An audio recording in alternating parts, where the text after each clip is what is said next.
الحمدللہ والصلاة والسلام علی رسولہ الکریم وعلی آلہ واصحابہ اجمعین، اما بعد فاعوذ باللہ من الشیطان الرجیم، بسم اللہ الرحمن الرحیم، اہدنا الصراط المستقیم صراط الذین انعمت علیہم غیر المغضوب علیہم ولا الضالین، آمین۔ عزیزان گرامی، سلسلہ چل رہا ہے تفہیم فکریات مولانا اسحاق مرحوم۔ سوال آیا ہے، السلام علیکم استاد محترم، مولانا اسحاق کے خطبات سننے کے بعد ناسبیت کے مقدمے سے بھی واقفیت حاصل کی ہے تاکہ طرفین کا تقابل کر کے صحیح نتیجے پر پہنچ سکوں۔ الحمدللہ اطمینان ہو گیا ہے کہ حسینیت کا مقدمہ زیادہ جاندار اور احادیث صحیحہ اور آثار سے قریب تر ہے، لیکن اس دوران ایک اشکال بھی پیدا ہو گیا کہ کہیں یہ تصدیقی تعصب یعنی کنفرمیشن بائز کا نتیجہ تو نہیں کہ دلائل اور آثار کی روشنی میں نتیجہ اخذ کرنے کی بجائے پہلے مقدمہ قائم کرنا، پھر ریٹروسپیکٹیولی اس کی تائید میں آثار اور احادیث پیش کرنا۔ مولانا کی علمی دیانت اور قابلیت میں مجھے کوئی شبہ نہیں، لیکن بطور منطق اور لاجک کے طالب علم کے آپ جانتے ہوں گے کہ کوگنیٹیو بائزڈ فطری اور غیر محسوس طور پر چاروں ناچار تحقیق میں شامل ہو ہی جاتے ہیں۔ وضاحت کرتا چلوں کہ یہ اشکال پیدا ہونے کی وجہ چند حضرات کا دعویٰ ہے کہ مولانا مرحوم ہمارے مقدمے کی تائید میں آنے والے آثار کو ضعیف قرار دیتے ہیں، جبکہ اپنے مقدمے کی تائید میں حسن اور بعض اوقات ضعیف حدیث بھی بیان کرتے ہیں۔ آپ چونکہ زیادہ تر عرصہ ان کے ساتھ رہے، لہٰذا کوئی شخص بھی آپ سے زیادہ موضوع نہیں ہو سکتا جو یہ وضاحت کرے کہ آثار کے رد و قبول میں مولانا مرحوم کا کیا اصول تھا۔ اگر اس سلسلے میں کوئی بیان پہلے ریکارڈ کروا چکے ہیں تب بھی صراحت فرمائیں، اللہ آپ کو جزائے خیر دے، آمین۔ لڑکے نے سوال بہت اچھا علمی، منطقی اور لاجیکلی کیا ہے، کوئی جذباتی پن نہیں دکھایا۔ خوشی ہوئی کہ ایک علمی سوال جب کبھی آتا ہے تو اپنی بھی ذہن کی صلاحیتیں ہماری نکھر جاتی ہیں، اور جو دل کی گہرائیوں میں ایک خوشی تڑپ رہی ہوتی ہے نا، کوئی پوچھے تو ہم بتائیں، ان میں سے یہ خوشی کا مقام ہے کہ میں یہ سوال پڑھ کے خوش ہوا ہوں کہ یہ واقعاً یہ سوال ایسا آنا چاہیے۔ تو یہ جو اچھے سوال ہوتے ہیں یہ ایک استاد کو مزید نکھار دیتے ہیں اور استاد کو محنت کرنے پر ابھارتے ہیں۔ خصوصاً میری طبع اس طرح ہے کہ رکتی ہے تو طبع چلتی ہے، اور میری طبع کے جتنا شکار تیز بھاگے گا اتنا میں تیز ہوں، جتنا شکار سست ہے میں اس کو منہ بھی نہیں لگاتا، بھی دفعہ کرو یہ تو ادھر ادھر ہی پھری جا رہا ہے۔ جتنا تیز ہرن ہوگا نا اتنا دماغ چیتا بن جاتا ہے۔ جب میں دیکھتا ہوں نکمہ اور بالکل بوگس سا طالب علم آ کے اور میرے پاس بیٹھے سوال ہو رہے ہیں، اس نکمے کو جو دائیں بائیں پھری جا رہا ہے اس کو کیا پتا کہ کب چیر پھاڑ دیں گے، اس کو کوئی فائدہ نہیں ایسے شکار کرنے کا، وہ بے مزہ شکار ہوتا ہے، وہ نہیں کرنا چاہیے۔ ہوشیار شکار ہونا چاہیے، چلاک ہونا چاہیے، اپنی طبیعت میں تیز ہونا چاہیے، کہیں پکڑائی نہ دے رہا ہو، گرفت نہ آ رہی ہو کسی طرف سے، سارے جتنے چھوٹے چھوٹے چیتے ہیں وہ شکار کرنے کے بعد تھک چکے ہوں، پھر بڑا چیتا باہر نکل کے آتا کہ تمہیں میں بتاتا ہوں کرنا کیا ہے تمہارا۔ تو یہ ایک اچھے استاد کی علامت ہوتی کہ طالب علم اس کو ہلائے تھوڑا سا، پھر ہلنے کے بعد استاد جی کے دماغ بھی کھلتا ہے بھی بچہ ایسے ہی نہیں ہے، کوئی شے بچہ۔ لیکن یہ ہوتا کب پیدا ہے؟ ایسا چیتا، ایسا ہرن جو ہے نا وہ بڑی مدتوں کے بعد میدان میں آتا ہے، کیونکہ اس نے بڑا لمبا چوڑا مطالعہ کیا ہوتا ہے۔ تو دوسرے بیچارے نے پڑھا ہی کچھ نہیں ہوتا، اب اس کو تو صرف یہی انٹرنیشنل نمبر ہی یاد ہوتے ہیں، اور اس کے بعد جب کراس کویشننگ ہوتی ہے تو وہ ختم ہو کے رہ جاتا ہے۔ تو یہ ایک اچھا سوال ہے، اس پر آج تھوڑا سا علمی گفتگو کرنی ہے اور اس مسئلے کو سمجھنے کی کوشش کرنی، کیونکہ بڑی علمی بات۔ یہ بچے سے میں ایک سوال کرتا ہوں کہ ناسبی نے تم پر جب یہ سوال کیا نا تو آپ نے الٹ کر آپ کا بھی سوال کرنا ایک حق بنتا ہے کہ اگر یہ ہماری ساری باتیں اسی تصدیقی تعصب کی بنا پر ہیں اور علمی تعصب کی بنا پر ہیں کہ پہلے ہم نے ایک شے گاڑ لی، پھر اس کی حمایت کرنے کے لیے اپنی جو ہے نا حدیثیں اور قرآن کی آیتیں پیش کرنی شروع کر دیں، تو یہ حق ہمارا بھی ہے، ہم بھی یہی کہیں گے کہ آپ نے بھی ایک خاص ذہنیت سے انکار حق کے لیے اس مقدمے، اس دعوے اور سوال کو گڑھ لیا ہے۔ اب آپ کے پاس ہمارے اس اعتراض کو دور کرنے کے لیے کیا علمی پیمانہ ہے کہ جس سے ثابت ہو کہ آپ جو اس وقت بات کر رہے ہیں وہ برحق ہے؟ آپ نے جو ہمیں کہا کہ آپ نے گھڑ لیا، تو ہم کہتے ہیں کہ آپ نے بھی یہ سوال خود ہی گھڑ لیا کہ انہوں نے یہ ذہن بنا کر ہم پر اپنا نظریہ مسلط کرنے کی کوشش کی ہے۔ تو یہ تو ہمارا بھی آپ پر سوال ہے۔ اب آؤ، اب اس میدان میں میں اور تم یکساں کھڑے ہیں۔ اب یہاں پر یہ دیکھنا ہے کہ آپ کا ہم پر اعتراض اور ہمارا آپ پر اعتراض دونوں کے پرکھنے کے لیے ایک غیر جانبدار علمی ترازو کا ہونا لازم ہے۔ جب تک وہ علمی ترازو میدان میں نہیں آئے گا اتنی دیر تک ہم کسی صورت میں بھی اس سوال کو حل نہیں کر سکتے۔ وہ ایک ایسی شے ہو کہ آپ بھی غلط، میں بھی کہتا ہوں اعتراض، اب ایک منصف ہونا چاہیے درمیان میں کہ جو یہ بتائے کہ دونوں فریقوں میں سے کون سا غلط ہے اور کس بنیاد پر غلط ہے، اس کی بنیادیں بھی ساتھ بتائے، اس کے دلائل دے، اس کے بیانات ہوں، اور پھر اس پر نتیجہ ہم نکالیں گے کہ کون غلط ہے کون صحیح ہے۔ اس لیے نواز صاحب یہ اعتراض کر کے بھاگ نہیں سکتے۔ وہ جتنے بھی یزیدی ہیں یہ سارے ہمارے اعتراض کے جس طرح ہم پر کرتے ہیں نا، بوجھ ڈالنے کی کوشش کرتے ہیں، یہی اعتراض ان کے اوپر بھی ہمارا وارد ہو جاتا ہے کہ آپ ہمیں بتائیں نا کہ پھر کون سی چیز تھی شرک اور کون سی چیز تھی بدعت جس کی وجہ سے نبی بند کر گئے۔ اب وہ جیسے سوال کرتا ہے کہ جی یہ بدعت کی تعریف کریں، بھئی بدعت کی تعریف میں کیوں کروں اور شرک کی تعریف میں کیوں کروں؟ یہ تو اس نبی کا کام ہے جو دنیا سے گیا ہے، جس سے کہا بھی تم لوگوں نے بدعت نہیں کرنی اور تم لوگوں نے شرک نہیں کرنا۔ یہ نبی بتا کر جائے نا، نبی بتاتا ہے کہ یہ نجاست ہے جو پیٹ سے نکلی ہے اور یہ پیشاب ہے جو پیٹ سے نکلا جو تم لوگوں پر کھانا پینا حرام ہے۔ یہ ہم کیسے کون ہوتے تعریف کرنے والے؟ کل کو نجاست اور پیشاب کی تعریفیں آپ ہم سے پوچھیں گے نجاست کس کو کہتے ہیں، تو آپ نجاست کی جب تعریف کریں گے وہ کوئی نہ کوئی شے اور درمیان میں داخل کر لے گا، اس کے کہے گا یہ بھی نجاست ہی ہوئی۔ پھر یہ وہ بھی تو بتائے نا، آپ امتی نہیں ہیں، آپ رسول اللہ صلی اللہ علیہ وسلم کے پیچھے چلنے والے نہیں ہیں، آپ کو بھی یہ یکساں حدیث نہیں منع کرتی کہ شرک نہیں کرنا اور بدعت نہیں کرنی؟ آپ بھی تو بتائیں نا کہ آپ نے کیا سوچا ہے، پھر ہم بتائیں گے آپ کو کہ پھر وہ آپ نے غلط سوچا کہ صحیح سوچا۔ یہ تو آپ کا بھی اتنا ہی حق دونوں فریقوں کا کہ دونوں فریق واضح کریں کہ یہ بات جو میں نے کی ہے یہ دراصل رسول اللہ نے منع کی تھی بدعت، یہ نبی کا کام ہے بدعت، نہ میرا کام ہے نہ تمہارا کام ہے، ہم دونوں امتی ہیں۔ نبی بتا کر جائے بھی میرے دونوں امتی اس بدعت سے چھوڑ جائیں، اگر نبی نہیں بتا کر گیا تو پھر آپ دیکھ لیں کہ آپ نبی پر کیا بہتان لگا کر گئے۔ اگر بتا کر گئے تو وہ آپ ہمیں بتائیں نا کہ وہ کون سی چیز ہے۔ یہ ایک سوال ہے، کبھی بھی ڈیفینسو پوزیشن میں آ کر کے آپ ان نواز صاحب سے نبٹ ہی نہیں سکتے، نہ شیعہ سے، نہ ان سے، نہ بریلویوں سے، نہ کسی اور اہل حدیثوں سے۔ آپ نہیں کبھی ڈیفینسو، جب تک آپ اگریسو ہو کر نہیں پوچھیں گے کہ تم بھی بتاؤ، ہم آرام سے بیٹھے رہتے ہیں اس حوالے سے کہ کوئی نہیں حضرت علی سب کے ہی ہیں، تو اس بنا پر ہم حضرت علی پر تو کوئی اعتراض نہیں کرتے، جس کے نتیجے میں ہم پر چڑھتے چلے جاتے ہیں، جیسے جس طرح دل چاہے عیسائی نبی علیہ السلام کی توہین کرتے چلے جائیں۔ ہمیں یہی مارا جاتا ہے کہ جی عیسیٰ علیہ السلام نبی ہیں، وہ ہمارے بھی، ہم توہین کریں گے تو ہم بھی توہین رسول کے جو ہے مرتکب تو نہیں ہو جائیں گے۔ اس لیے جب آئی پاڑی مقدمہ گیا اور ہوئی مناظرہ شروع گیا، پھر نہ تیریاں تھے نہ میریاں، پھر کھل کے میدان میں گولیاں چلیں گی، جو آگے آزاد میں مارا گیا مارا گیا۔ یہ ہوتا ہے، یہ رہا گھوڑا اور یہ رہا میدان، پھر بات کرنے کا مزہ آتا ہے۔ مولانا مرحوم سے ایک دفعہ کوئی گفتگو کرتے ہوئے میں نے کوئی بات پوچھی تو میں نے کہا مولانا روایت تو چیک ہوگی؟ مولانا صاحب نے کہا ہاں چیک تو ہوگی۔ میں نے کہا جب ہوئی مناظرہ گیا، کہتے ہیں واقعی گل ہے، جب ہوئی مناظرہ گیا، میں نے کہا مناظرہ ہو گیا، اب روایت چیک ہی کرنی پڑے گی، ان کی بھی چیک ہوں گی اور ہماری بھی چیک ہوں گی، اس طرح نہیں بھی جو جی آئے ہم چپ کر کے برداشت کرتے چلے جائیں، یہ آرام سے۔ یہ اس لیے یہ آپ کو میں نے ایک کلیہ اور داؤ بتایا کہ یہ آپ کو ایک جگہ پر نہیں، کافروں سے، اپنوں سے، پرایوں سے، سارے فرقوں سے، بدعتیوں سے، گناہ گاروں سے، فاسقوں سے، ملحدوں سے، کوئی ایک نواسب نہیں یہ کام کرتے۔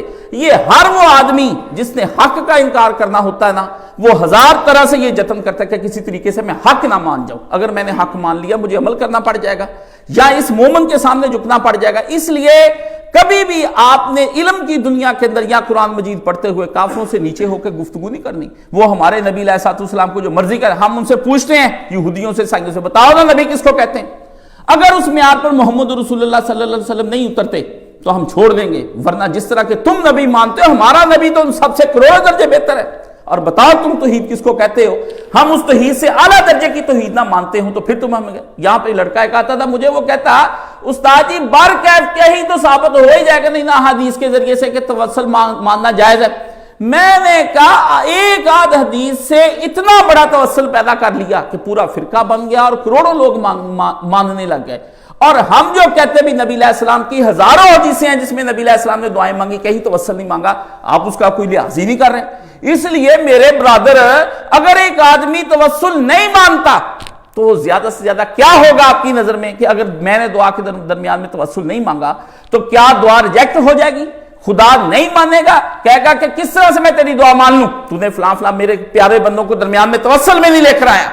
تو میں اللہ سے کہوں گا جی اگر وہ توسل میں لے کر نہیں آیا، تیرا باقی نبیوں نے بغیر توسل کے 40 بار قرآن مجید میں دعائیں مانگی ہیں، اس وقت تیرا توسل اللہ میاں کہاں گیا تھا؟ اس وقت تو کہاں تھا؟ اس وقت تو ان کی بغیر توسل کے مانی جاتا تھا۔ میں نے دعا مانگی تو میری دفعہ تو کہتا توسل اس کے اندر شامل کر دے۔ یہ سوال ایک پیدا ہو جائے گا جو شرک کرنے والے کی جڑ کاٹ کے رکھ دے گا، اور ان بدعتیوں سے پوچھنا چاہیے کیا سنتیں آپ نے پوری کر لی ہیں؟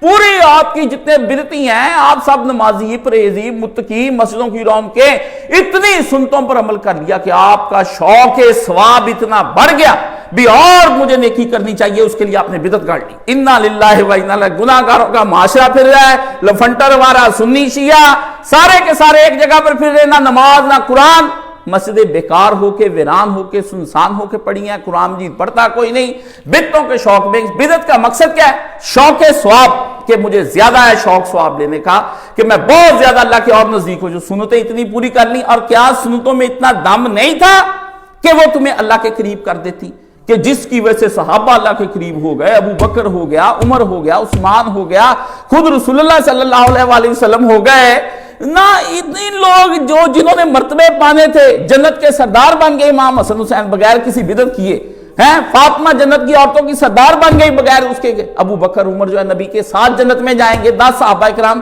بغیر بدعتوں کے اور بغیر توسلوں کے، بغیر استغاثوں کے سارے جنت میں چلے گئے۔ ایک ہم رہ گئے پیچھے جو آگے، جن کو توسل اور بدعتیں اور یہ سارے تو شرک ماننے پڑے۔ یہ ہے ان کا اصل مقدمہ، جس کی آپ کھولیں گے، اس کی ڈیفینیشن کریں گے، اس کی تشریح کریں گے، اس پر غور و فکر کریں گے تو انشاءاللہ آپ کے اوپر علم کے راستے کھلیں گے۔ یہ ان کو اس لیے ہم نے کیا کہ جو اعتراض ہم پر ہے وہی اعتراض آپ پر بھی ہے، کہ آپ نے بھی صحابہ کو اس قسم کا بنا لیا ہے کہ آپ سمجھتے ہیں ان سے گناہ صادر ہو ہی نہیں سکتے کسی صورت میں۔ آپ نے بھی یہ مقدمہ بنا لیا ہے۔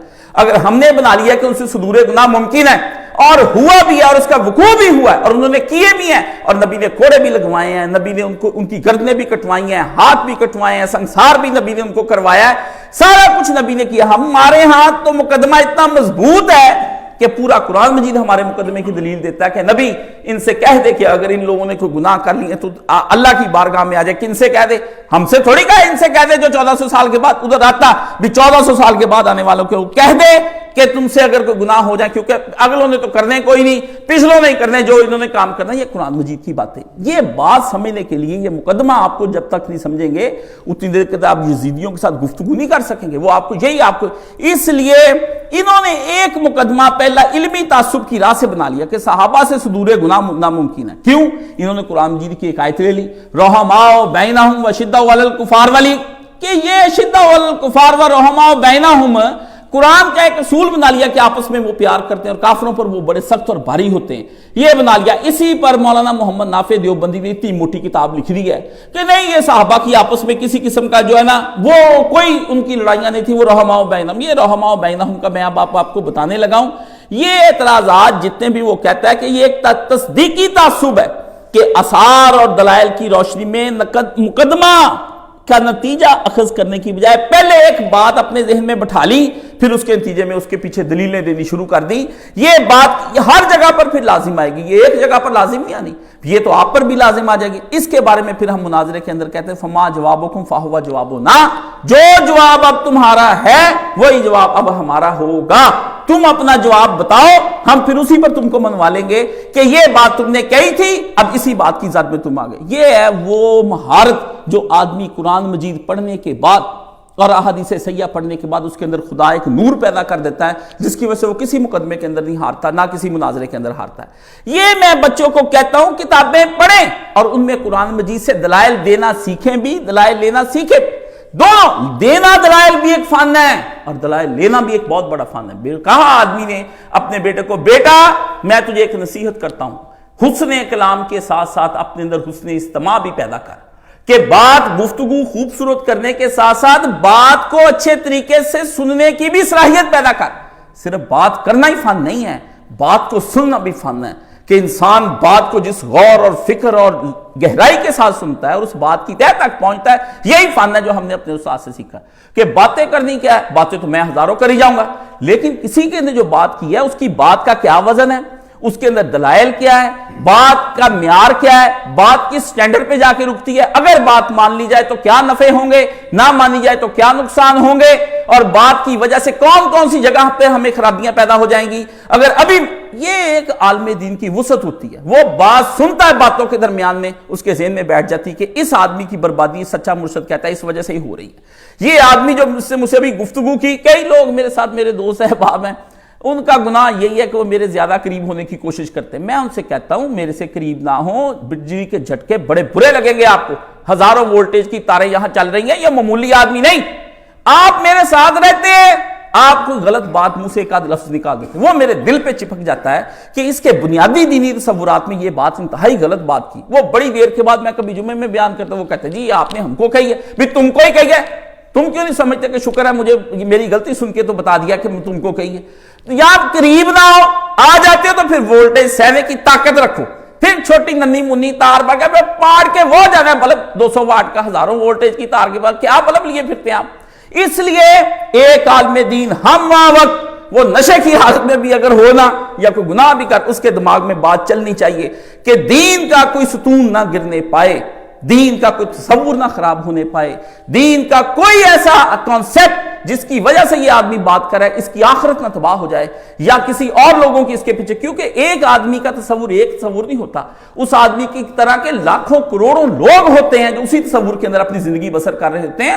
عالم بلکہ آپ کو تو آ کے مریدوں کو خود چاہیے کہ وہ اپنے تصورات اور غلط تصورات روکے نہ بیان کریں، جس سے عالم دین کو گفتگو کرنے کا موقع ملے، وہ ہزاروں لوگوں کی ہدایت کا باعث ہو جائے اور آپ کے لیے بھی ہو جائے۔ اس لیے یہ کہنا، یہ اب جو ہے نا مقدمہ نواسب کا، اس کے بارے میں بیٹا سوچ لا، ہمارا یہ کہنا ہے کہ ان نواسب کو احساس کمتری ہو گیا ہے۔ کیوں؟ موجودہ دور میں کفار کی شاندار پرروب حکومتیں اور غالب حکومتیں دیکھ کر ان کو بھی اپنا ماضی شاندار دیکھنا چاہتے ہیں کہ ہمارا بھی ایک ماضی ہوتا جو حقیقت نہیں ہے۔ آپ کا ماضی ایسا ہی ہے، خلافت راشدہ کے دوران ہی لڑائیاں آپ کی اتنی شروع ہو چکی ہیں کہ آپ اللہ سے معافی مانگیں، اللہ ماشاءاللہ کہ خلافت راشدہ کا تھوڑا سا دور اور چند سلاطین جس طرح صلاح الدین ایوبی ہے، محمود ہے، غوری ہے، شہاب الدین ہے، یہ ایبک شیبک جتنے تھوڑے بہت کوئی ایک نیک عادل حکمران آپ کے بچ گئے، باقی سب کی سب تباہی ہو گئی۔ آج جو زوال آپ کے اوپر آیا ہے یہ کوئی معمولی زوال ہے؟ اس زوال کے پیچھے ایک دو دن کی کہانی ہے۔ یورپ کے اندر جو اس وقت الہاد کام کر رہا ہے، بیٹا 500 سال کی تاریخ آپ کو پڑھنی پڑے گی یورپ کی۔ اگر آپ کہیں کہ آپ کل کی باتیں یورپ کی پڑھنی شروع کر دیں، آپ تو احمق ہیں۔ آپ کو کیا پتا الہاد نے کب جنم لیا، کس طرح وہ ایتھیزم کا شکار ہو گئے، مذہب سے بیزاری کیوں ہو گئی، کیوں اخلاقیات کے پیمانے ان کے گر گئے، ان کی حکومتوں نے کیا ان پر ظلم و ستم کیا، وہ کس وجہ سے ان چیزوں سے باغی ہو گئے، علماء کیا کرتے رہ گئے، سائنسدانوں نے کیا کمال کر دیا، جگیدہ نظام کس طرح ان کے اوپر فٹ ہو گیا، سرمایہ داری نظام کس طرح ان پر آ گیا، کس طرح انہوں نے مل ملا کے ان کے اوپر دوبارہ قبضہ انسانوں کے اوپر کر لیا۔ آزادی سے نکلتے، غلامی سے نکلتے وہ ایک نئی غلامی کے اندر آ گئے جس کو آج وہ آزادی سمجھ رہے ہیں، جس کو وہ آج آزادی سمجھ رہے ہیں۔ وہ تو تہذیب کے چکر میں اور اس کے ان کے گلا پکڑ کے رکھ لیا، وہ کما رہے ہیں، دن رات بھاگ رہے ہیں، صبح شام۔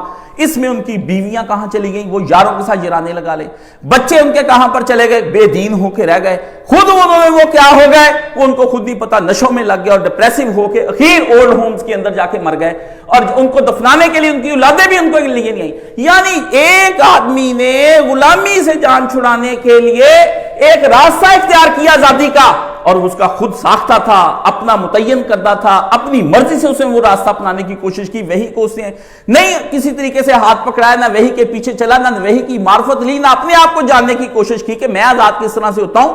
وہ جا کر کہاں لگا، وہ ایک ایسی جگہ پر جا کر پھنس گیا کہ اب زنجیریں اس کو نظر نہیں آ رہی، لیکن زنجیریں ہیں کہ اس سے صبح 8 سے لے کر رات 6 بجے تک کام کرنا ہے، اور تھک کر اتنا چور ہو جاتا ہے کہ خود اپنے آپ سے بھی کلام کرنے کے لیے اس کے پاس وقت نہیں ہو گیا۔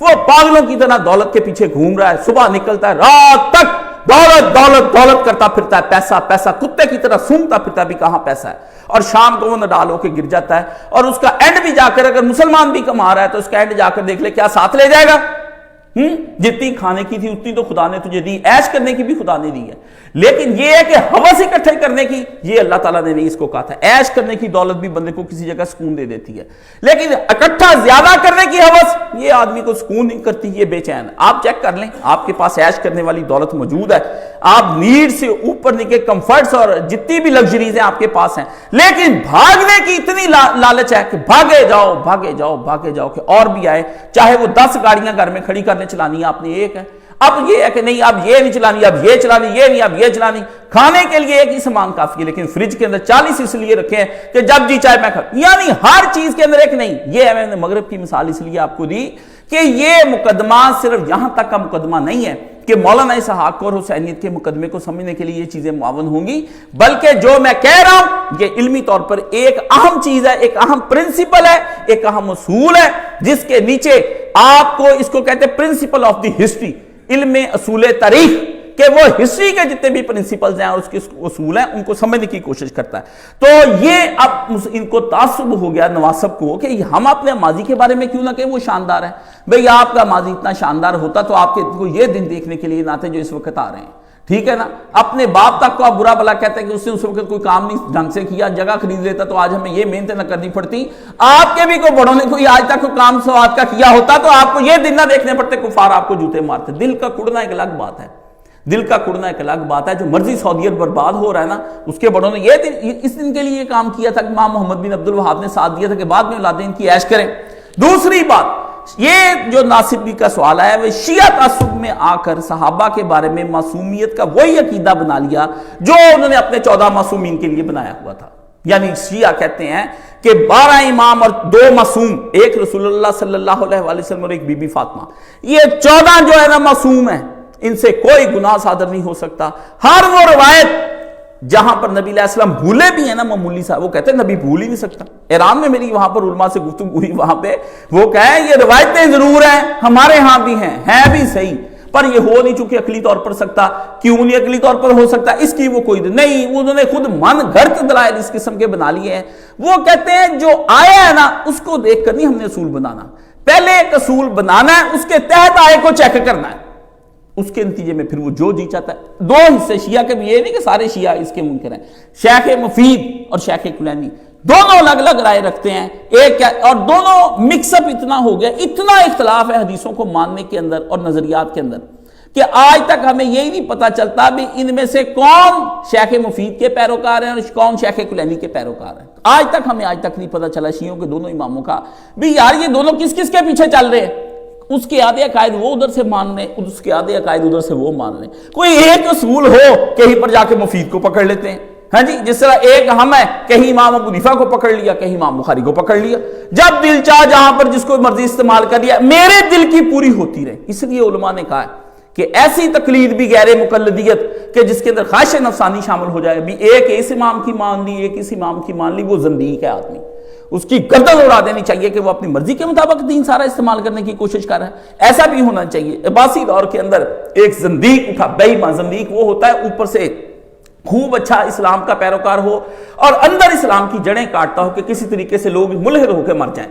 وہ اس نے ایک کتاب لکھی، 4 اماموں کے وہ فتوے جن کو وہ ایک امام آدمی گمراہ کرنے کے لیے تجھے یہ سارا کام محنت کر کے لایا۔ یہ عربی، فارسی، ہندی اپنی صرف و نام عالم بنائے صرف گمراہ کرنے کے لیے، بھی تیرے دربار میں تجھے راضی کرنے کے لیے کہ لونڈیاں کس طرح حلال کرنی ہے، باپ کی بھی استعمال کی ہوئی چیزیں کس طرح شرابیں حرام کرنی ہے، زنا کیسے جائز کرنا ہے، کس طرح کھیلیں جائز کرنی ہے، کس طرح دنیا داری کے مزے جائز کرنے، کس طرح تیرا محلف جائز کرنا ہے، تیرا سونا چاندی خوشبوئیں لباس عورتیں رنڈیاں کنجریاں کیسے جائز کرنی ہے، یہ صرف اس کے لیے پڑھ کر لایا۔ اس لیے حکم دے اس کو کہ اٹھ جائے۔ بادشاہ عقل والا تھا، اس نے اسی وقت مفتی اعظم کی بات سنی، انہوں نے کہا ختم، تباہ کر کے اس کو ختم، اس کی گردن اتار دی۔ یہ زندیقوں کے کام ہوتے ہیں دنیا کے اندر۔ یہ بھی کہیں بھی آج تک نہیں پتا چلا بھی کہاں آپ کی اصولوں کو مانتے ہیں، کوئی نہیں آدمی کسی اصولوں کو مانتا۔ اس لیے وہاں پر وہ پنجابی میں کہتے ہیں اوتھے معصوم 2 تے 12، یعنی 14 معصوم ہیں، 2 اور 12، اوتھے معصوم 2 تے 12، ایتھے معصوم لاکھ تے ہزار۔ تو یہاں پہ پتہ ہی کوئی نہیں۔ میں کہتا ہوں اتنے صحابہ معصوم سارے کوئی نہیں چھوڑے کہ یا اتنے 2 تے 12 اتنے لاکھ تے ہزارہ بھی یہ اس لیے یہ وجہ کیا ہے کہ ان لوگوں کا دماغ اور حافظہ کوئی نہیں. قرآن مجید ان کو پھر یہاں پر اعتدال میں لانے کی کوشش کرتا ہے. اللہ کی واحد کتاب ہے بھائیو, اور نبی محمد صلی اللہ علیہ وسلم کی سنت صحیحہ اور احادیث صحیحہ, یہ ایک ایسی چیز جو خدا نے حفاظت کی اپنی کتاب کی اور اپنے نبی کی سنت کی حفاظت کی اور احادیث کی حفاظت کی, یہ کمال ہی کر دیا. یہ نہ ہوتا تو ہم کبھی ادھر کو الٹ جاتے کبھی ادھر کو الٹ جاتے, ہم کبھی نظریات کے اندر اعتدال ہی نہ لا سکتے, ہمیں پتہ ہی نہ چلتا کہ نظریات کے اندر اعتدال کس طرح سے لایا جاتا ہے, کلیے پہ کلیہ ٹوٹتا چلا جاتا, ہم سمجھ کچھ نہ سکتے. اس لیے تطبیق کا عمل جو ہے نا, تطبیق کا عمل کیا, تطبیق کا عمل کہ 2 چیزیں مختلف بظاہر دیکھنے میں نظر آ رہی ہیں آپ کو کہ یہ 2 چیزیں آپس میں مختلف ہیں, لیکن وہ دونوں ہوتی ٹھیک ہی ہیں, لیکن عام آدمی کی عقل اتنا کام نہیں کرتی کہ ان دونوں چیزوں کو آپس میں جوڑ کے دیکھ لے کہ ان دونوں بلاکس کو کس طرح جوڑنا ہے. آپ دیکھتے نہیں بچے غلط بلاک جوڑ لیتے کیونکہ بچے کی عقل کیا ہوتی ہے, ناقص ہوتی ہے اور کم ہوتی ہے اور مشاہدہ اور تجربہ نہیں ہوتا. لیکن ایک بڑا اس کو کہتا ہے بیٹا یہ بلاک یہاں نہیں لگانا, دم کو ادھر لگاتے ہیں, سر کو میرا بیٹا ادھر لگاتے. یہ اس طرح نہیں آتی کہ آپ کہیں یہ کیسے آ جائے, یہ کیسے آ جائے. میں گھر بیٹھوں, آپ واٹس ایپ پر مجھے بتا دیا کریں کون کون سی کتابیں پڑھنی ہیں, ہاں جی, آپ مجھے بتا دیا کریں کہ میں اپنی مرضی سے ہوں. ایک طالب علم کا کال ہی تھا, استاد جی یہ مسئلے حل نہیں ہو رہے. میں نے کہا آپ یہاں پر آئیں, لوکیشن بھی بھیج دی میں نے. پہلے اچھا جی میں آتا ہوں, کہتا ہاں مجھ سے اب آیا نہیں جائے گا, میں کچھ جان دیں, یعنی میں نوکر ہوں, وہ میرا جو ہے نا وہ مالک ہے. اس طرح سے یہ جب آپ دین کو وقت نہیں دیں گے, علماء کے پاس بیٹھیں گے نہیں اور تحمل کے ساتھ, 1-2 دن میں نہیں آتا, سالوں کے اندر جا کر کے یہ چیزیں آتی کہ میں کوئی آپ کو دوائی ہے یا انجیکشن ٹیکے لگا دوں آپ صبح عالم دین بن جائے. ایسا ممکن نہیں ہے. تفکر اور تدبر, عمریں گزر جاتی ہیں. حضرت ابن عمر رضی اللہ تعالیٰ عنہ نے 12 سال میں جا کے سورہ بقرہ جا کر ختم کی تدبر کے ساتھ. روز پڑھنا اس کو, تلاوت اپنی جگہ پر, لیکن پڑھنا اس کو, غور و فکر کرنا کیا. پھر جا کر کے اللہ کی راہ میں گائے بھی قربان کی کہ یا اللہ شکر ہے کہ ہم نے قرآن مجید کو تدبر کے ساتھ سیکھا. اتنا آسان ہوتا تو 23 سالوں کے اندر اترتا.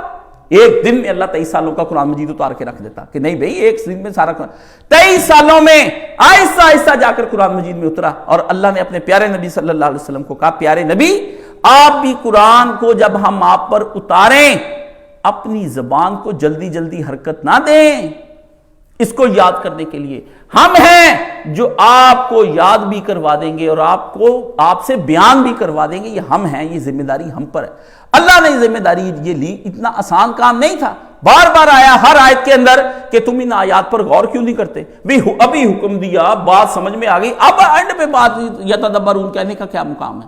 اللہ نے فرمایا یہ ظاہری احکام ہیں, ان احکام کے اندر جو باطنی اخلاقی تعلیم دی ہے جس سے تیری روح پروان چڑھے گی اور اس کو نمو حاصل ہوگا اور پرورش پائے گی, اس کے اندر غور کر کہ میں نے کون سا اخلاقی نقطہ اس آیت کے اندر بیان کیا جس کی وجہ سے تیری روح جو ہے وہ بالیدگی اختیار کر لے اور تیری روح کو سکون ملے اور تو معاشرے کے اندر تحمل کے ساتھ رہ سکے اور میرے قریب ہونے کے لیے تیرے پاس زیادہ سامان ہو سکے کہ اللہ کے پاس کس طرح سے میں نے جانا ہے. یہ اس طرح ہے کہ ظاہر کی آیتیں جس طرح مرضی سنا دی جائے اور آپ کو آخر میں کہہ دیا جائے کہ تم اس پہ غور کیوں نہیں کرتے, اور اینڈ پہ اللہ کہتا ہے انہ علیم حکیم, خدا بڑا علیم اور حکیم ہے. یہ لگانے کی اللہ کو آخر میں کیا ضرورت پڑ گئی, آخر میں یہ 2 فکرے لگا دے, بس فکرہ ختم ہو گیا, علیم الحکیم کیا, اور اللہ بڑا حکمت والا علم والا ہے.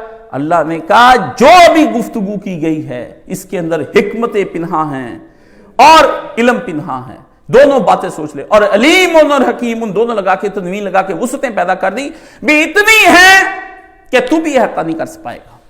اتنی حکمتیں ہیں اور اتنا علم ہے کہ تیری سمجھ سے بھی باہر ہو جائے گی کہ اور کتنی کی حکمتیں ہیں. اس میں ٹامک ٹوئیاں مار کے نجائز قیاس نہ کر لیں جس طرح گاندھی صاحب نے قیاس کیا. اس سے کہا موسیقی جائز ہے, اس سے کہا جائز ہے. اس سے کہا قرآن مجید پڑھنا جائز ہے, اس سے کہا جائز ہے. انہوں نے کہا دونوں جائزوں کو اگر ملا لیں کہ موسیقی کو قرآن مجید کے ساتھ پڑھا جائے تو اس میں حرج ہے کوئی؟ فَبُہِتَ الَّذِي كَفَرَ. بس گاندھی چپ ہو گیا, آگے سے جواب کوئی نہ. کہتا اس پر میں نے غور نہیں کیا. غور نہیں کیا تھے ہم لینا ہے ٹی وی دے ہیں, غور نہیں کیا. ممبر سنبھالنے کا شوق ہے اگر غور نہیں کیا, جمعے پڑھانے کا شوق ہے, بلے بلے کروانے کا شوق ہے, اسکالر کہلوانے کا شوق ہے, عالم بننے کا شوق ہے. آپ کیا بات کرتے؟ دین بتانا کوئی ناقص العلوم لوگوں کا کام ہے. دین بتانا ان کا کام ہے جو ایک تپسیا, ایک ریاضت, ایک مجاہدہ کرنے کے بعد ممبروں پہ بیٹھ جائیں. یہ ایک نبی علیہ السلام کا ممبر ہے, اس سے اترنے کے بعد یا آپ قبر کی یا آپ دوزخ کے گڑھوں میں سے گڑھے کے اندر پیر رکھیں گے, جنت کے باغوں میں سے ایک باغ میں پیر رکھ لیں گے. آپ پر تو قیامت کے دن بھاری ہو جائے گا. 2 ذمہ داریاں عالم پر کہ ان کو جو بتایا تھا وہ صحیح ہے اور جو تو نے بتایا تھا اس پر تو نے خود عمل کیا؟ تو کہاں تک کھڑا تھا؟ عالم تو ہر وقت یہاں شکنجے کے اندر اس کی جان پکڑی ہوئی ہے۔ اس لیے یہ بات یہاں پر آ کر کے تطبیق کے اصول کو دیکھنا ہے کہ کہاں تطبیق ہوتی۔ اب تطبیق کیا ہے؟ اور کہیں پھر ناسخ منسوخ دیکھا جاتا ہے کہ یہ بات پہلے کی تھی، یہ اب بعد کی باتیں ہیں، یہ ناسخ منسوخ ہے۔ کہیں تلفیق دیکھا جاتا ہے کہ یہ بات ضروری ہو گئی ہے، اب اس پر فتویٰ اگر نہ دیا گیا تو یہ باقی سارے مذہب جاتا رہے گا۔ جیسے حضرت تھانوی نے دیا الحیلہ ناجزہ کے اندر، کس طرح دیا کہ ان کے مذہب کے اندر عورت کا شوہر اگر مفقود ہو جائے، گم ہو جائے، تو 90 سال تک انتظار کرے، یا اتنا انتظار کرے کہ اس کے ساتھی جب تک نہیں مر جاتے، لمبا چوڑا۔ اب وہ عورتیں جن کے شوہر مفقود ہو گئے انگریز دور کے اندر، وہ کہیں بھی ہم کس طرح رہیں، پھر تو ہم زنا کریں گی۔ فقہ حنفی کے اندر پھر کیا ہوا؟ پھر ہوا یہ کہ لوگوں نے یہ کام کیا کہ انہوں نے کہا اس کا ایک طریقہ کار ہے کہ پہلے ایک عورت مرتد ہو، وہ اسلام سے نکل جائے، نکل جانے کے بعد پھر دوبارہ اسلام قبول کر، جب وہ نکل جائے گی نا تو اس طرح سے اس پر اسلام کا کوئی قانون بھی نافذ نہیں ہوگا فقہ حنفی کا، اور وہ عورت جو ہے نا وہ بچ کے ایک اور نکاح بھی کر لے گی۔ یعنی اسلام کے یہ چھوٹے سے معمولی فروعی اصول کو نہیں توڑا، اسلام کے اصول کو گرا دیا، بنیادیں گرا دی، اوپر سے کچھ نہ کیا۔ اور عورتیں وہاں پر کیا کرنی شروع کر دی؟ عورتوں نے وہاں پر مرتد کے جتنے بھی سرٹیفکیٹ ہیں یہ لینے شروع کر دیے، اور انگریزی دور میں یہ کام شروع۔ مولانا مودودی نے پھر حقوق الزوجین لکھی اس دور کے اندر، انہوں نے کہا تم ایک عورت اگر اپنے شوہر کے گم ہو جانے پر اپنی جنسی خواہشات کہیں اور سے پورا کراتی ہے، ٹھیک ہے، تو تمہارے یہ دھرم شاستر فقہی کتابیں یہ اس کے ایمان کو قیامت کے روز بچا کے لے جائیں گے۔ پھر حضرت تھانوی رحمۃ اللہ علیہ نے جب دیکھا کہ کام یہ ہے، میں تھانوی کو اس لیے مانتا ہوں، اس لیے وہ تو جاہل ہے جو حضرت تھانوی پر ایک آدھ بات پکڑ کے اس کے اوپر روزانہ رگڑا دینا شروع کر دیتے۔ جاہل آدمی جا کے ان کی کتابیں پڑھ، تو اس کی کتابیں بھی صحیح طریقے سے نہیں پڑھ سکتا۔ میں تو یہ تمہیں دعویٰ ہے میرا، ہاں باتیں کرنی ہے صاحب ہے حضرت تھانوی پر۔ آپ نے پھر لکھا ہیلہ ناجزہ کہ نہیں اب فتویٰ فقہ حنفی پر کی مال کی فقہ پر ہو جائے گا کہ 4 سال دیکھا جائے گا کہ اس کا شوہر آیا کہ نہیں آیا، پھر قاضی نکاح ختم کر کے اس کو اجازت دے دے گا عدت گزار کے جہاں مرضی نکاح کر لے۔ یہ کوئی طریقہ کار تھا۔ مولانا تھانوی تو حضرت مودودی تو آگے چلے گئے نا، انہوں نے کہا وہ 1 سیکنڈ کے لیے بھی نکاح میں نہیں رہے گی، اس کے ایمان پر اگر کوئی ضرب آ گئی وہ کہاں سے نان و نفقہ لے۔ یہ کہتے ہیں اس کے نان و نفقہ کے لیے وہ ادھار لے کر کھاتی رہے، شوہر گم ہوا ہے کوئی دیتا اس کو ادھار، انا للہ، وہ اس کو جو پہلے ہی پتا ہے نہ بندہ نہیں ہونا، ٹھیک ہے، وہ کسی اور بنیاد پر تو ادھار دے سکتا ہے، نیکی کی بنیاد پر ادھار نہیں اس کو کسی قسم کا دے سکتا۔ یہ ایک صورتحال ہے۔ تو یہاں پر پھر آ کر کے بات سمجھنے کی جو دونوں فریقوں کو سمجھانی، نواسب کو بھی اور شیعوں کو بھی، یزیدیوں کو بھی اور حسینیوں کو بھی سادہ لفظوں کے اندر اگر بات سمجھائی جائے، اور لوگوں کو بھی سب، کہ صحابہ کے بارے میں قرآنی آیتیں فضائل والی بھی آئی ہیں اور احادیث بھی آئی ہیں فضائل والی، یہ دونوں آئی ہیں۔ لیکن اب ہوا کیا، ادھر سے قرآنی آیتیں کوتاہیوں والی بھی آئی ہیں اور احادیث بھی کوتاہیوں والی آئی ہیں۔ اب یہ کیا ہوا، اس بندے کے اپنے دماغ میں اتنی صلاحیت نہیں تھی کہ یہ دونوں بلاکس کو آپس میں جوڑ سکتا۔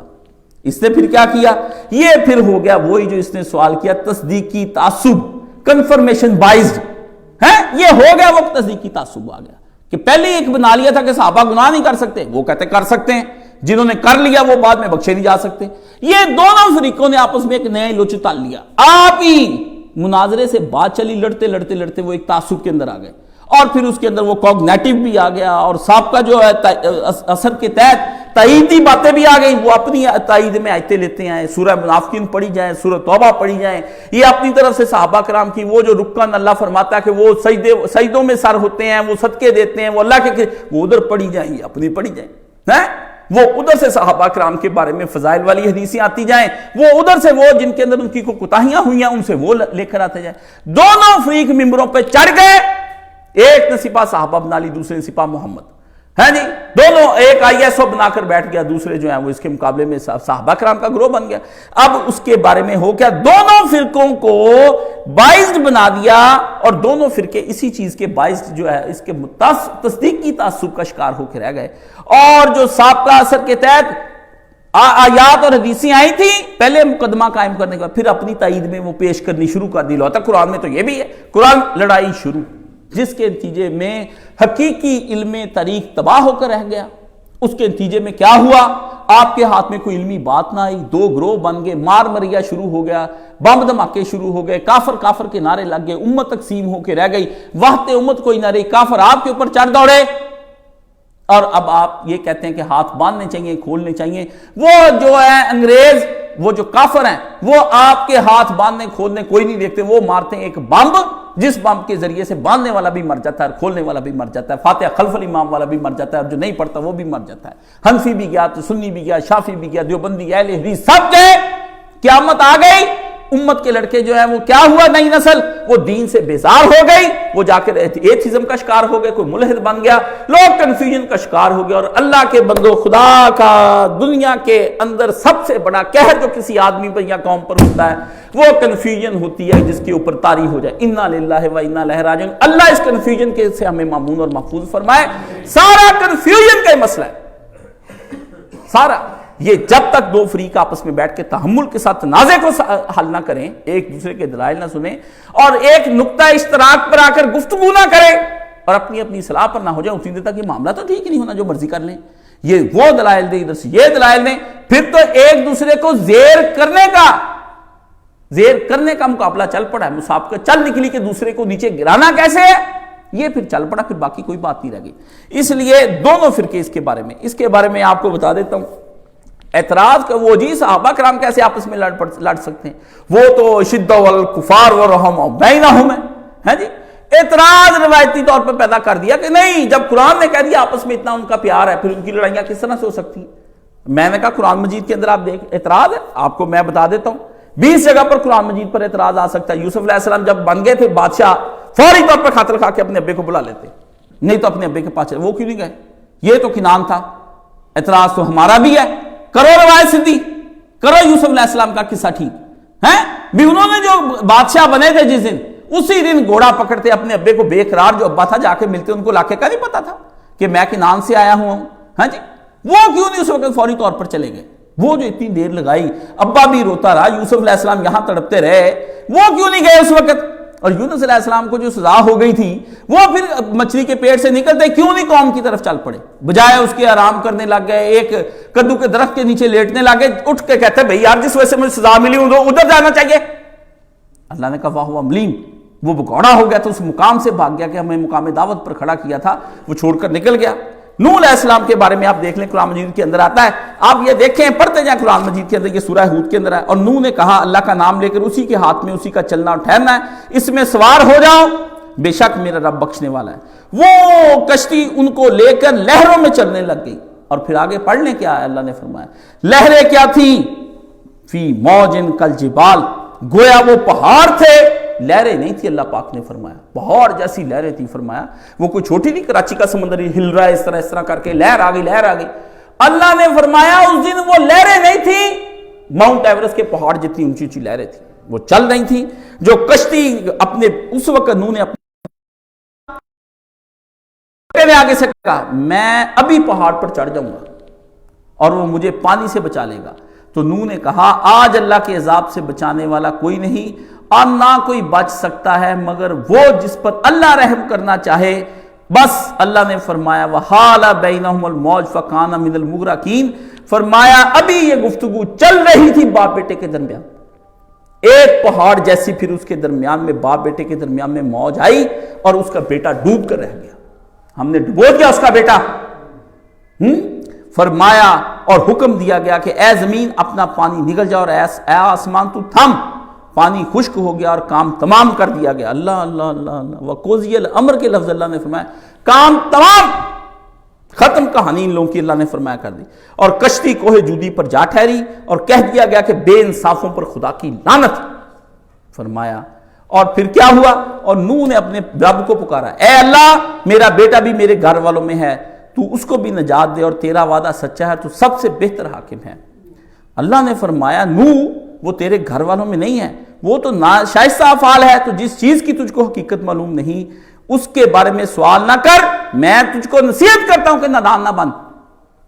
نوح نے کہا ہے اللہ میں تیری پناہ میں آیا اور ایسی چیز کا سوال کرنے سے میں معافی مانگتا ہوں کہ جس کی حقیقت کا مجھے نہ معلوم ہو۔ یہ اکثر لوگ ہم سے حقیقت معلوم کرنے دس میں کہیں جنا نہ پوچھ تکلیف ہوگی، نہیں، اگر تو نہیں بخشے گا تو مجھ پر رحم کوئی نہیں کرے گا اور میں تباہ ہو جاؤں۔ نوح علیہ السلام کو جو پتا چل گیا کہ لڑکا جو ہے کافروں کے ساتھ کھڑا ہے، اللہ نے ڈبو دیا، کامن سینس کی بات ہے، دعا کیوں کی؟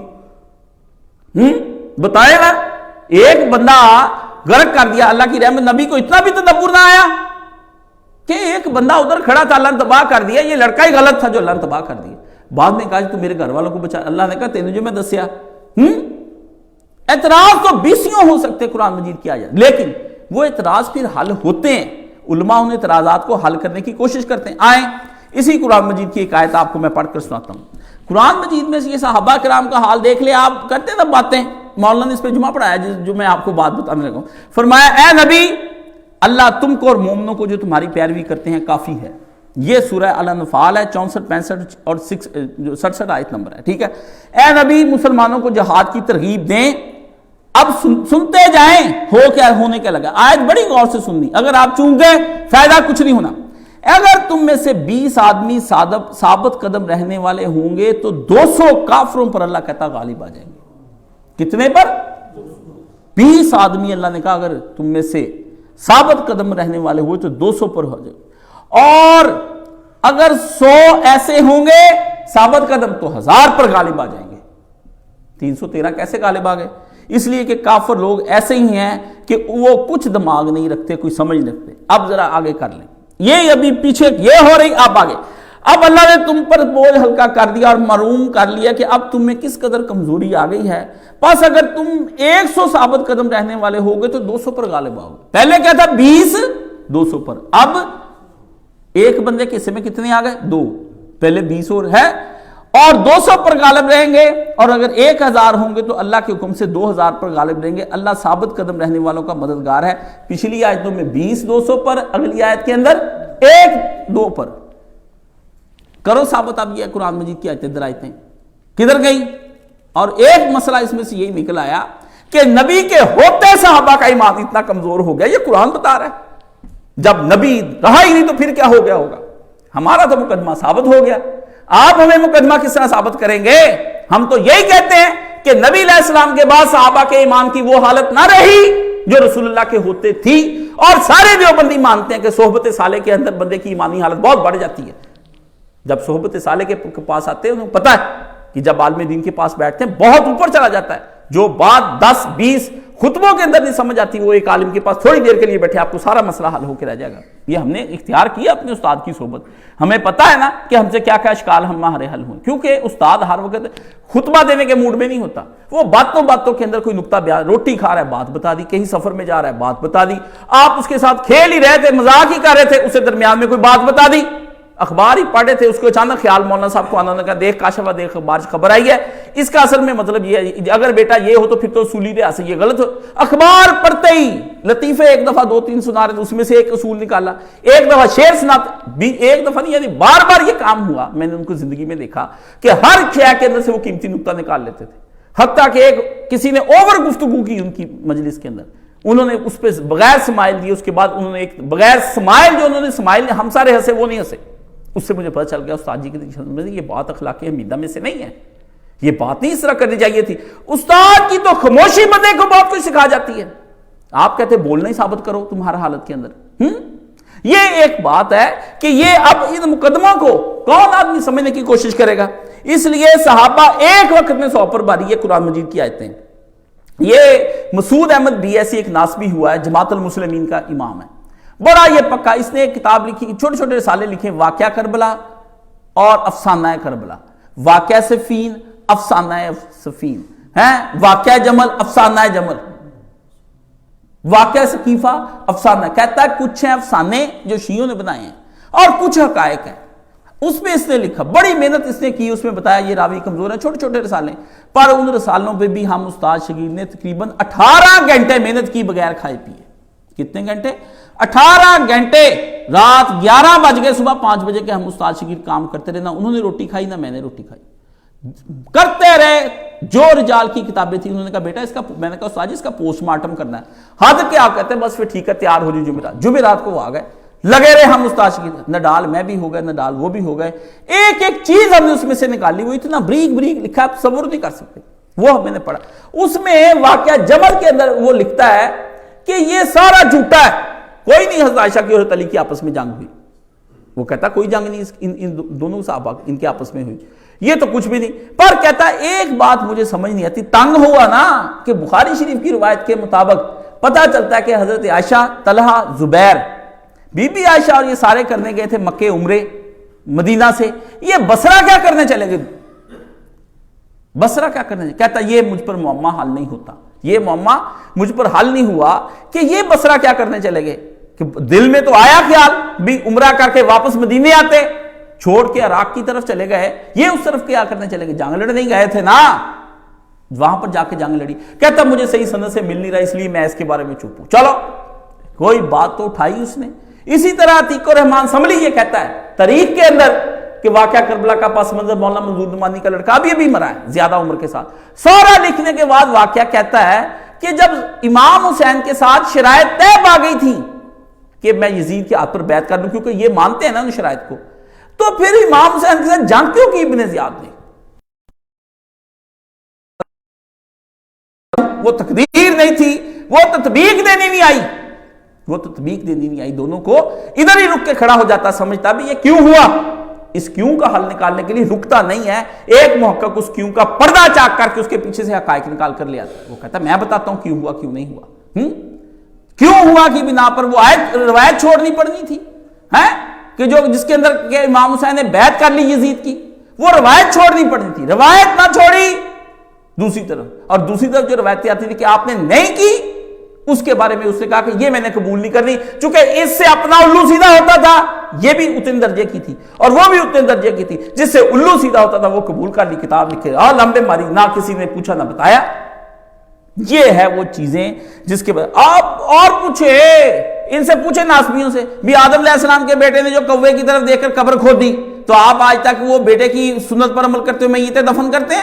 کوا سکھا کیا نبی نے نہیں سکھایا؟ ساری امت اسی کے پیچھے لگ کر گئے۔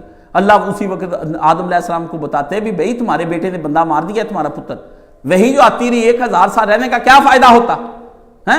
وہ آ کر بتاتا کہ لڑکے تو نے لڑکا مار دیا ہے، چل اللہ سے توبہ کر، اس کو سنت کے مطابق ہم دفنا دیں۔ نہیں، اس کی بجائے کوا آ گیا، وہ کھودنے لگ گیا، اس نے دوسرے کوے کو مردے کو اس کے اندر ڈال دیا، چلو جی کام تمام، ساری امت آج تک دفناتی چلی آ رہی۔ انا للہ و انا الیہ، یہ تو قرآن مجید پر بھی اعتراض ہے۔ آپ کا جب کوئی مسئلہ حل نہیں ہوتا تو آپ اس کو یہ نہ دیکھیں کہ یہ تو پھر دنیا کے ہر مسئلے پر ہم کہیں گے، کوئی نظریہ ہی نہیں مانا جائے گا، اور یہ نظریہ بھی کفار نے پیش کیا ہے، یہ نظریہ بھی کفار نے پیش کیا ہے کہ مسلمان کسی ایک وارث بت تھا، ایک صبور تھا، ایک غفور تھا، اس کی بنا پر کہتا اللہ کی نازل صفات بن گئی۔ یہ امریکہ سے پڑھ کے آیا، میں نے اسے پکڑ لیا، وہ آئے نا کسی بات پر کہ نہیں دنیا کی کوئی چیز ٹھیک نہیں، میں نے پھر پکڑ لیا، میں نے کہا آپ امریکہ سے ٹکٹ لے کے آئے، کہتا لے کے آئے، میں نے کہا 1000 آپ نے ٹکٹ کا جو 1000 ان کو ڈالر دیا تھا، وہ جو آپ نے 1000 ڈالر دیا تھا وہ کس بات پر دیا تھا ان کو؟ کہتا ٹکٹ خریدنے کے لیے۔ میں نے کہا آپ کو کیسے پتا جب آپ ٹکٹ ڈالر پکڑا رہے وہ آپ کو لازمی ٹکٹ دے گا؟ کہتا تھا اعتماد کوئی چیز نہیں ہوتی، اسے یہ سوال اٹھایا۔ میں نے کہا وہ کیسے آیا؟ اور تم نے بیگ جو اس میں جمع کرایا جہاز کے اندر، وہ جہاز کے اندر تمہیں کیسے پتا تھا جہاز میں مجھے بیگ ملے گا؟ کون سی ایسی سینس ہے جو دنیاوی طور پر تیرے دماغ کے اندر کام کری کہ اعتماد کرنا پڑتا ہے؟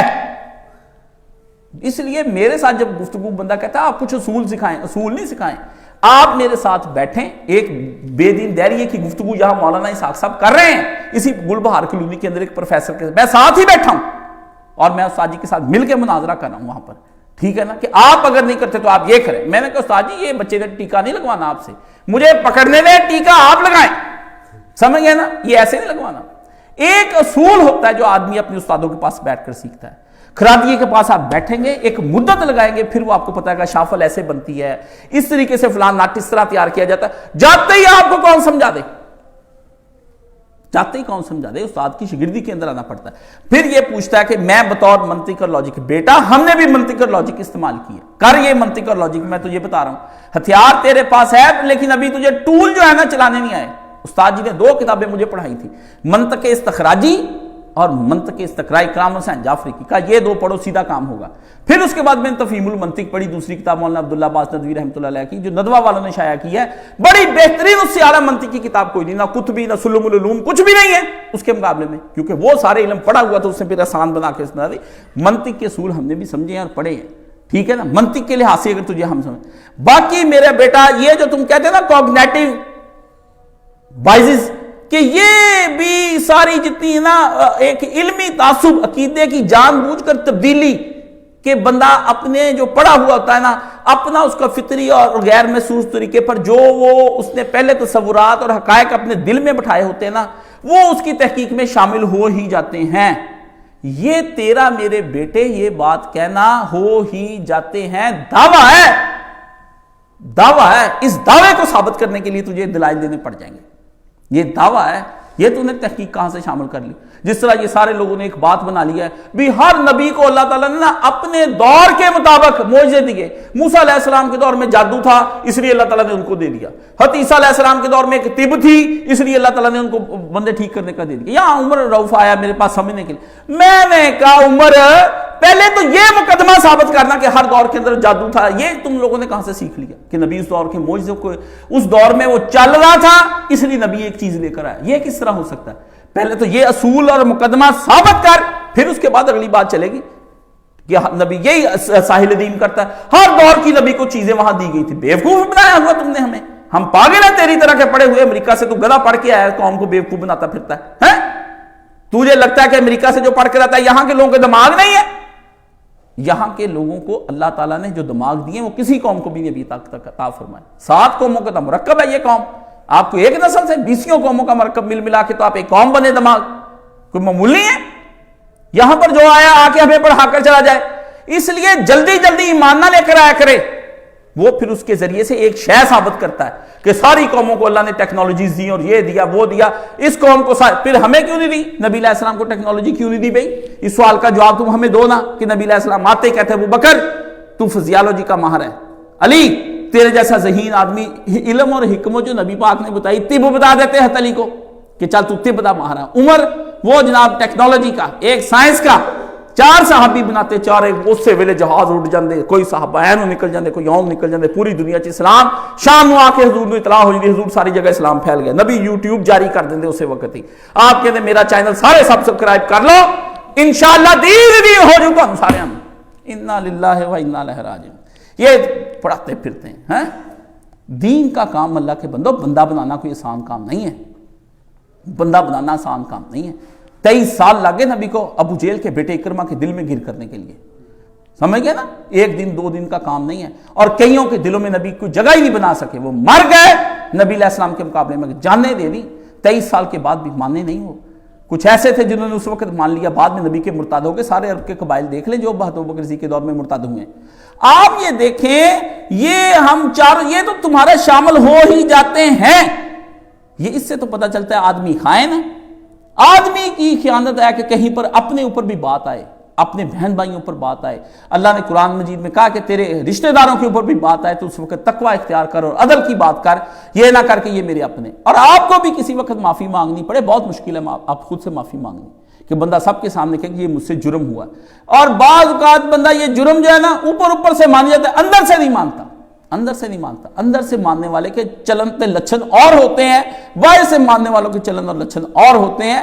اللہ پاک فرماتے ہیں، اور پھر یہاں پر وہ کہتے ہیں کہ یہ مقدمہ وضاحت کرتا چلوں کہ یہ اشکال پیدا ہونے کی وجہ چند حضرات کا دعویٰ کہ آپ کے مولانا اثار جو بھی اپنے مقدمے کی تائید میں پیش کرتے ہیں وہ جھوٹی حدیثیں ہوتی ہیں، اور ہمارے مقدمے کو جو کہتے ہیں کہ یہ جھوٹی ہیں، ان کے اپنے مقدمے کی وہ کہتے ہیں صحیح ہیں، اور ہمارے مقدمے کو وہ کہتے ہیں جھوٹی ہیں۔ اس لیے انہوں نے کہا کہ مولانا جو سارے اثار قبول کرتے تھے تاریخ کے اندر، یہ کس طرح اس کو رد اور قبول کرنے کے کیا معیار ہے؟ میں بتاتا ہوں، اگر آپ ان سے کہیں کہ سارے اثار بغیر صحیح اور ضعیف کے بھی اکٹھے کر لیے جائیں تو سارے اثار کو صحیح مان لیا جائے، تو کیا ایک سوال پیدا ہوتا ہے، کیا علی اور معاویہ اور دیگر صحابہ کے میں جنگیں ہوئی ہیں نا؟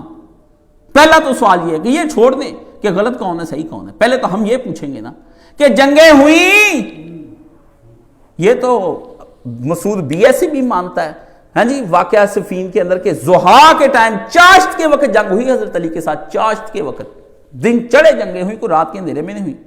جنگیں ہوئی یا نہ ہوئی تو کیوں ہوئی؟ پھر اگلی بات نہیں ہوئی اس کے تو آپ بھی قائل نہیں ہیں۔ چوتھی فریقین میں کوئی تو حق پر ہوگا، بہرحال غلطی چاہے کسی کی ہو، کوئی تو حق میں ہوگا، یا علی ہوگا یا معاویہ ہوگا، کسی کی غلطی نہیں بھی تھی آپ کہتے ہیں، مگر ایک تیسرا گروہ سپاہیوں کا تھا جس نے یہ غلط فہمی کر کے لڑائی ڈلوائی۔ ہمارا پھر بھی اعتراض ہے کہ دونوں نے غلطی کی اس غلط فہمی کو نہ سمجھنے کی، ہم پھر نہیں چھوڑیں گے، ہم تو تمہیں گھر تک چھوڑ کر آئیں گے۔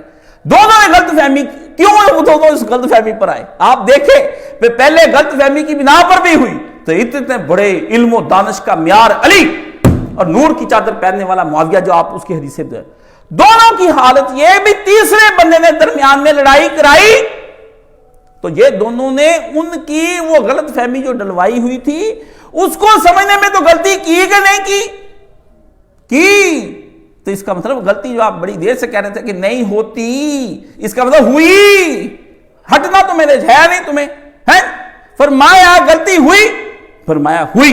پھر اعتراض یہ بھی ہے کہ دونوں نے کہ لاکھوں لوگ ان کی وجہ سے مارے گئے اور این دن کے وقت پھر آگے آئے، دونوں نے لڑنے کے بعد دونوں فریقوں نے، علی اور معاویہ نے اور دیگر صحابہ نے، ان سبائیوں کا کوئی محاسبہ کیا جا کے بھی یار آپ ایک ہونے تیجے نو پھڑیے انہیں ساری لڑائی کرائی، تیجا وڑیا تو چگا جلیا، دونوں نے پھر گئے نا الٹا انہوں نے کیا کیا، پھر لڑنے کی تیاریوں میں لگ گئے کہ اب پھر کوئی تیسری لڑائی، اب بغیر کسی کے لڑائی لڑنا ہے، یعنی انہوں نے ایک اور اقدام کرنا شروع کر دیا، ادھر علی نے فوجیں شروع کر دی، ادھر معاویہ نے شروع کر دی، کیوں؟ کہتے جی یہ کس طرح، یہ تو کہتا ہے عصری بھی اور دوسرے کہ دونوں نے سلطنت بانٹ لی، کیا کر لیا؟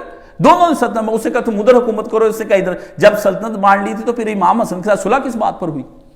پھر اسے غلطی ہی ہوئی ہے، جب وہ جو معاویہ نے بانٹ لی وہ کہتا یار حسن تو اپنے پیو کی جگہ تھے حکومت کر، میں ادھر کرنا ہے، تو پھر لڑائی کی ہوئی۔ اس کا مطلب صلح اس لیے ہوئی کہ پہلے لڑائی ہوئی تھی، اس لیے تو صلح ہوتی ہے کہ صلح بغیر لڑائی کی ہو جاتی ہے۔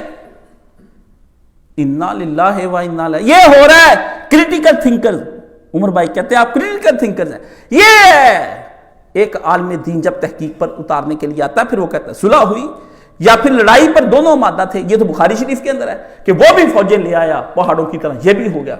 عبداللہ بن عمر بن عاص نے کہا یہ تو خون کی ندیاں بہہ جانی ہیں، حسن نے چھوڑنا کوئی نہیں، پہاڑوں کی طرح۔ علی اور دونوں پھر معاویہ جنگوں میں لڑ گئے ہیں، لڑائی تو نبی کے دور میں مہاجرین اور انصار میں ہونے لگی تھی، جنگ سے واپس آ رہے تھے، انہوں نے کہا یا مہاجر آ جاؤ ان انصاروں کو نپٹ لیتے ہیں، انہوں نے کہا یا انصار آ جاؤ ان مہاجروں سے نپٹ لیتے ہیں۔ وہ تو نبی علیہ السلام نے جب آوازیں سنی آپس میں صحابہ تلواریں نکال کے، پانی نکالنے پہ جھگڑا، پانی نکالنے پر، یہ خلافت پر ہے، خون تو پانی کٹنا ہے، پہلے ہم نکالیں گے، وہ کہیں ہم نے، قرآن مجید میں آتا ہے پانی نکالنے پر بندہ کہتا ہے پانی ایک دوسرے کو پلاؤ، میں کہتا یار پانی پلاؤ، آپ سنتے جائیں، آج کے دور میں ہم دو ہی بھائی لڑ پڑے، میں کہا چل یار پڑھ لے، اتنا تو نبی کا لحاظ ہے، یہ نبی سے ڈائریکٹ دین سن کے مہاجر اور انصار، اور ادھر جو اس سے کلمے کہے ہیں عبداللہ بن ابی نے، قرآن نے وہ کوٹ کیے، میں بیان نہیں کر سکتا، اور اس نے نبی نے باہر نکل کر کیا کہا دونوں کی پکار کو سن کر، یہ میں کیا جاہلیت کی آوازیں سن رہا ہوں، کفر، نبی نے کفر کہا، جاہلیت عدم علم کو نہیں کہتے، وہ جہالت ہوتی ہے، جاہلیت، نبی نے کہا یہ میں کیا جاہلیت کی آوازیں سن رہا ہوں، کون سا تعصب اٹھ گیا تم لوگوں کے درمیان، جبکہ میں یہاں موجود ہوں تمہارے درمیان میں، خدا کا پیغمبر درمیان کے اندر ہے۔ واقعہ کرتاس میں صحابہ لڑے، نبی نے کہا قومونی، چھوڑ دو مجھ کو، تمہیں کوئی حق نہیں نبی کے سامنے اس طرح بیٹھ کر آپس میں، بیٹے ہوتے تم نے لڑائی شروع کر دی باپ کے سامنے بیٹھ کر، جاؤ چلے جاؤ یہاں سے، اللہ اللہ، آخری وقت میں دیکھیں حضرت عمر اور حضرت علی آپس میں جنگ شروع ہو گئی وہاں پر، واقعہ کرتاس نہیں آج تک آیا، شیعہ اور سنی دو گروہ بن گئے اس کی وجہ سے، ہوئی کہ نہیں لڑائی ہوئی؟ ہاں، قرآن اور سنت کے پیچھے آپس میں کہتے نبی کو وہاں تنگ کیا، اس طرح تنگ کرتے ہیں۔ اس لیے میرے عزیز، ہمارا مقدمہ جتنا جاندار ہے، ہم پوچھتے ہیں کہ چلو چھوڑو، نہیں کوئی لڑائی آج تک ہوئی، بالکل ٹھیک چل رہا تھا، خلافت عثمانیہ پیٹتے پھرتے ہیں، پھر آپ کے اوپر یہ زوال آیا تو آیا کیسے؟ حسین کیسے قتل ہو گیا؟ اس حسین کا قصاص کس نے کیوں نہ لیا؟ مختار جو بعد میں قصاص لینے کے لیے اٹھ کھڑا ہوا کوفہ سے، آپ اس کو دجال اور گالیاں دیتے ہیں، اس یزید آپ کے بابے نے پھر کیا؟ اس نے لیا قصاص کوئی امام حسین کا؟ نہیں بھی لیا، پوچھ گاچھ کی کہ میری سلطنت کے اندر اتنا بڑا امام مارا گیا ہے، اس کے بارے میں بتاؤ تو صحیح، چلو بری کر دیتا ریاستی مفاد کے تحت، جو ہم آپ کو بتائیں گے کہ نظریہ ضرورت کے تحت، لیکن نظریہ ضرورت کے تحت معافی ہو جاتی، پھر معافی کیوں ہوئی؟ بلا کے پوچھا نہیں کہ ظالم فاسق فاجر، جب میں نے کہا تھا کہ کچھ نہیں کرنا، پھر کس طرح کر دیا تم لوگوں نے؟ الٹے انعام بانٹے، اپنے دربار میں جگہ ان کو عطا فرمائی۔